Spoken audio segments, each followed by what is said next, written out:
नमस्कार, मैं हूं फरहान और आप देख रहे हैं GLCC न्यूज़। गाज़ियाबाद में अब पार्षद के चुनाव यानी कि निकाय चुनाव करीब आ चुके हैं। इस संबंध में हम सोच रहे हैं कि लगातार सभी वार्डों में जाएं, मौजूदा पार्षदों ने क्या कार्य किया है और उनके सामने क्या चुनौती हैं और कौन एक प्रतिद्वंदी है जो उन्हें चुनौती दे रहा है मौजूदा समय में।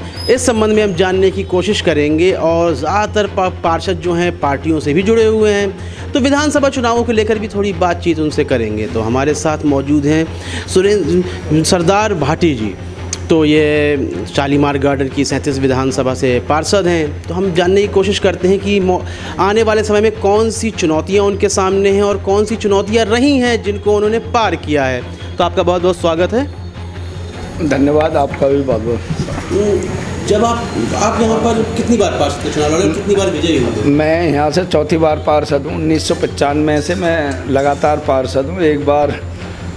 एक बार सीट मतलब चेंज होने की वजह से नहीं रह पाया, नहीं शुरू से 95 में नगर निगम बना था, तब से लेकर अब तक मैं पार्षद ही चला रहा हूँ। जब आप पहली बार यहाँ चुनाव जीते तो कौन कौन सी ऐसी चुनौतियाँ थीं आपके सामने कि जिन्हें आपको पूरा करना था? जब मैं पहली बार चुनाव लड़ा था, जीता था, तो शहीद नगर दूसरा क्षेत्र था। जब मैं शहीद नगर से 95 में चुनाव लड़ा था और वहाँ सड़कों की, नालियों की ज़्यादा बहुत बड़ी परेशानी थी, तो उन सब से जो 5 साल के अंदर बहुत अच्छा काम हुआ। वहाँ से भी मैं 2 बार पार्षद रहा हूँ, 2 बार इधर से अब पार्षद बन लिया। हमने लोगों से बात करी, आपको बड़ा एक्टिव पार्षद बताया है और जनता बहुत खुश है। तो यहाँ से आपका विरोधी कौन रहा है और कौन हो सकता है अब जो चुनाव आ रहे हैं? ऐसा विरोध में तो मैं किसी ये मानता ही नहीं, क्योंकि जो पहले भी मैं अच्छी वोटों से जीता, अब कोई वैसे मतलब भर दे अपनी किस्मत आजमाने को, हाँ, तो वैसे कोई विरोधी ऐसा नहीं। हम देख रहे हैं, हमने बहुत पार्षदों से बात करी और भारतीय जनता पार्टी के पार्षद भी रहे, तो कहीं ना कहीं पार्टी के काम से गए हुए हैं। आपने कोई कार्य नहीं लिया क्या पार्टी का काम ये है कि जाना था, पार्टी की तरफ से कोई वो लगा नहीं। अपने क्षेत्र में ज़्यादा काम है, क्योंकि नगर निगम के चुनाव आने वाले, क्षेत्र का काम भी देखना, जिसका जो काम है, किसी की कोई समस्या है, मैं 24 घंटा जनता के लिए ही समय देता हूँ। अब जब यहाँ चुनाव था अपने इस क्षेत्र में तो यहाँ लगा था, उसके बाद में यहाँ ये जेवर विधानसभा में भी मैं गया था, क्योंकि वो भी वहाँ से मतलब खड़े थे जानने वाले, तो इसी जगह टाइम लगाया मैंने देखा। तो आपके क्षेत्र में कोई जातीय और धार्मिक जो परेशानियां होती हैं, एक हमेशा ऐसा रहता है चुनावों में, देखें चुनाव करीब आते हैं, तो क्या इस तरह की कोई परेशानियां हैं? मेरे क्षेत्र में वैसे कोई परेशानी नहीं है, ना कोई जाति के ऊपर है, क्योंकि जिस जाति से मैं हूँ उस जाति के यहाँ लोग कम हैं, लेकिन फिर भी वो मुझे ही हर बार चुनाव जिताते हैं, क्योंकि मैं उनके लिए हरदम 24 घंटा खड़ा रहता हूं। कभी भी उनका कोई काम हो, रात बिरात, तो मैं उनके साथ, उनके कंधा से कंधा मिलाकर उनके साथ रहता हूं। एक लंबे समय से आप यहाँ पार्षद हैं, आगे का कोई महत्वाकांक्षा, विधायक या सांसद, कोई टिकट लेने की महत्वाकांक्षा?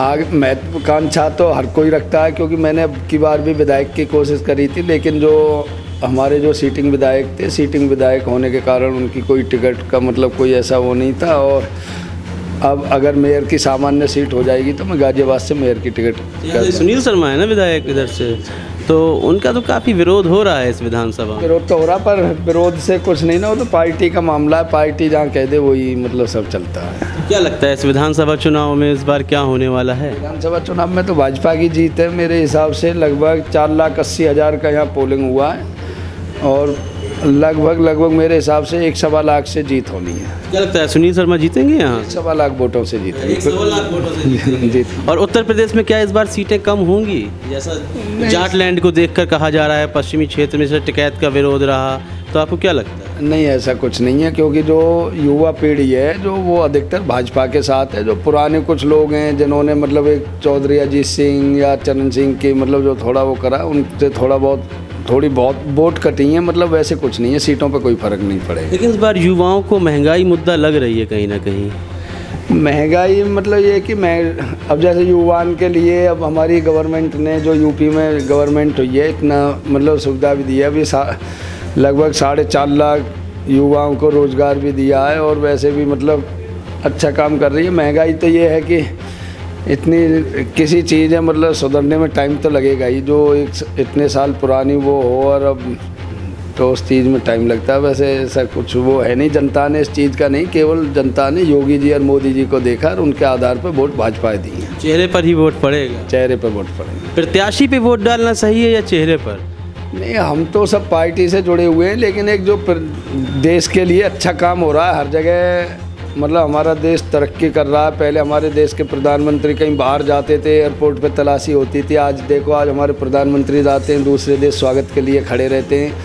हमारे योगी जी हैं, बहुत अच्छा शासन चलाया है, तो इन आधार पर मतलब अच्छा वो है। ठीक है, बहुत बहुत। और आपको क्या लगता है कि मतलब अभी आपके क्षेत्र को और कौन सी सुविधाएं चाहिए कि जो आप देना चाहते हैं? कोई चुनौतियां सामने होती हैं, परफेक्ट तो कुछ नहीं होता है। हमारे मोहन नगर जोन में पानी की समस्या है।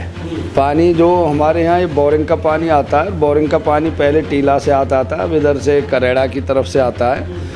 पानी की वजह से ज़्यादा प्रॉब्लम है, लेकिन इसका मामला काफ़ी समय से चल रहा है और जल्दी इसका सरकार बनेगी अब तो अब हल हो जाएगा। ये गंगा जल लाने की यहाँ प्लानिंग है, वो बहुत जल्दी आ जाएगा। आपके वार्ड में ऐसी कौन सी परेशानियां हैं जो अब चुनौती हैं आपके सामने? वो एक ये पानी की है, ये पूरे मोहन नगर जोन की परेशानी। हाँ हाँ, ये कि ये सीवर की परेशानी थी, तो सीवर का एक 17 MLD का STP पंप जो यहाँ लग गया, जिससे अब कोई ऐसी मतलब समस्या नहीं है। बहुत बहुत धन्यवाद। तो हम यहाँ पर शालीमार गार्डन की हम नगर निगम में पूरे सभी पार्षदों का इंटरव्यू कर रहे हैं और देखने की कोशिश कर रहे हैं कि आखिर वह कौन सी चुनौतियां हैं। तो सरदार भाटी जी से हमने बात करी तो उन्होंने बताया कि एक लंबे समय से वह यहाँ पर पार्षद पद का चुनाव जीतते हुए आ रहे हैं और कोई विरोधी भी नहीं है उनका। वैसे ही कोई महत्वाकांक्षाओं के लिए चाहे तो उतर सकता है, कोई विरोधी भी नहीं है। और जबकि उनकी जो जाति है उसके अल्पसंख्यक हैं यहाँ पर लोग, उसके बाद भी लगातार चुनाव जीत रहे हैं। महत्वाकांक्षाएँ भी हैं कि आगे विधायक या सांसद पद के लिए चुनाव लड़ें। तो इनकी जो जवाब थे, जो हमारे सवाल थे, उनके जवाब आपको कैसे लगे हमें कमेंट सेक्शन में बताएं। कार्यक्रम को लाइक करें, ज़्यादा से ज़्यादा शेयर करें और चैनल को सब्सक्राइब करना बिल्कुल भी ना भूलें। तब तक के लिए इजाज़त दीजिए, धन्यवाद।